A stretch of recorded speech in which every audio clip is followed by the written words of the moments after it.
मुंबई, नवी मुंबई आणि ठाण्यातील 22 महाविद्यालयात ईनची निवडणूक पार पडली। विद्यार्थ्यांनी मोठ्या उत्साहाने या मतदान प्रक्रियेत सहभाग घेतला। या 22 महाविद्यालयांची मतमोजणी सकाळच्या बेलापूर इथल्या कार्यालयात झाली।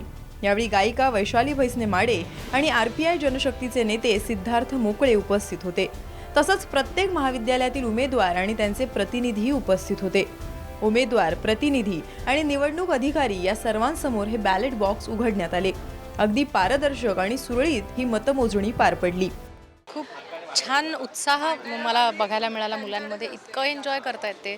मला असं वाटतं मध्यंतरी निवडणुका बंद होत्या, आता हे नवीन प्रक्रिया ईननी सुरू केली आहे, त्याच्यामुळे तरुणांमध्ये हा खूप उत्साह आणि एक जल्लोष, तरुणांमध्ये नेहमी काहीतरी करण्याची जिद्द असते, ती एक तडफड असते, एक तळमळ असते। त्या तळमळीला एका योग्य दिशेने लावण्याचं काम ईन करतंय आणि खरंच सगळ्यांचं मनापासून धन्यवाद आणि अभिनंदन की इतक्या छान इतकं सुंदर उपक्रम ईन थ्रू राबवल्या जात आहेत। ईनच्या इलेक्शनचं सगळ्यात महत्त्वाचं वैशिष्ट्य हे होतं की अतिशय शिस्तबद्ध, सेल्फ मोटिवेटेड आणि स्वयंशिस्तीने ही निवडणूक तरुणांनी पार पाडली।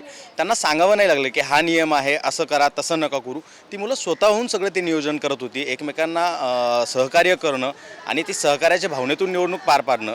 सगळ्यात महत्त्वाचं वैशिष्ट्य दुसरं हे की अतिशय खेळीमेळीच्या वातावरणात पार पडलं। म्हणजे 4 उमेदवार आहेत ना, तर त्या उमेदवारांमध्ये चुरस होती निवडून येण्याची, मात्र त्याच्यात कुठे द्वेषभावना नव्हती किंवा वाद नव्हता।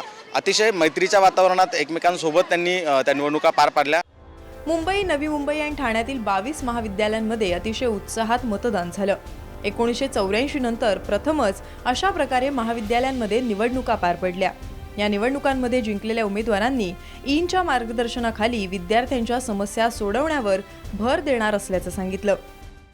आनंद म्हणजे सर, जसं सरांनी मगाशी मीटिंगमध्ये सांगितलं की ह्याच्यापासून आपल्याला काय फायदा आहे, पण त्याच्यापेक्षा आपल्यापेक्षा लोकांना ह्याचा काय फायदा होईल ह्याच्याकडे जास्त यंग हे वाईंनी जे खोललं आहे अतिशय उत्तम प्रकल्प आहे। तसेच ह्याचा आपल्या पब्लिकला काय फायदा होईल ह्याच्यावर सगळ्या पब्लिकनी जोर दिला पाहिजे। आनंद होतोय कारण की असं असं वाटलं नव्हतं की जिंकीन, म्हणजे खूप टफ होतं, सगळ्या कॉम्पिटिशन सगळे होते, सगळ्या म्हणजे यंग जनरेशनला पण अजूनही इलेक्शन हा आवड आहे, अजूनही वाटतं की सगळ्यांना आवड आहे की किंवा जुनेवाले आपलं जनरेशन होतं आधीचं ते एवढे इंटरेस्ट नव्हते घेत इलेक्शनच्या वस्तू, तर मग इलेक्शनमध्ये आजकाल खूप इंटरेस्ट येतं सगळं आणि ती चांगली गोष्ट आहे की पुढच्या पिढीला किती मदत होईल आणि ते सकाळ आणि वायांनी मिळून कॉलेज लेवलवरती केलं ती खूप मोठी गोष्ट आहे आणि त्या गोष्टीचा एक अपॉर्च्युनिटी प्लस एक रिस्पॉन्सिबिलिटी म्हणून सगळ्यांनी घेतली पाहिजे ती गोष्ट। आणि सर्वप्रथम मी निवडून आलो म्हणून मला ज्यांनी मतं दिली त्यांना मी ऑफिशियली आमच्या कॉलेज थ्रू आमच्या सगळ्या कॉलेजच्या विद्यार्थ्यांना, मॅमला, सरांना ज्यांनी मला सपोर्ट केला मी थँक्स बोलेल।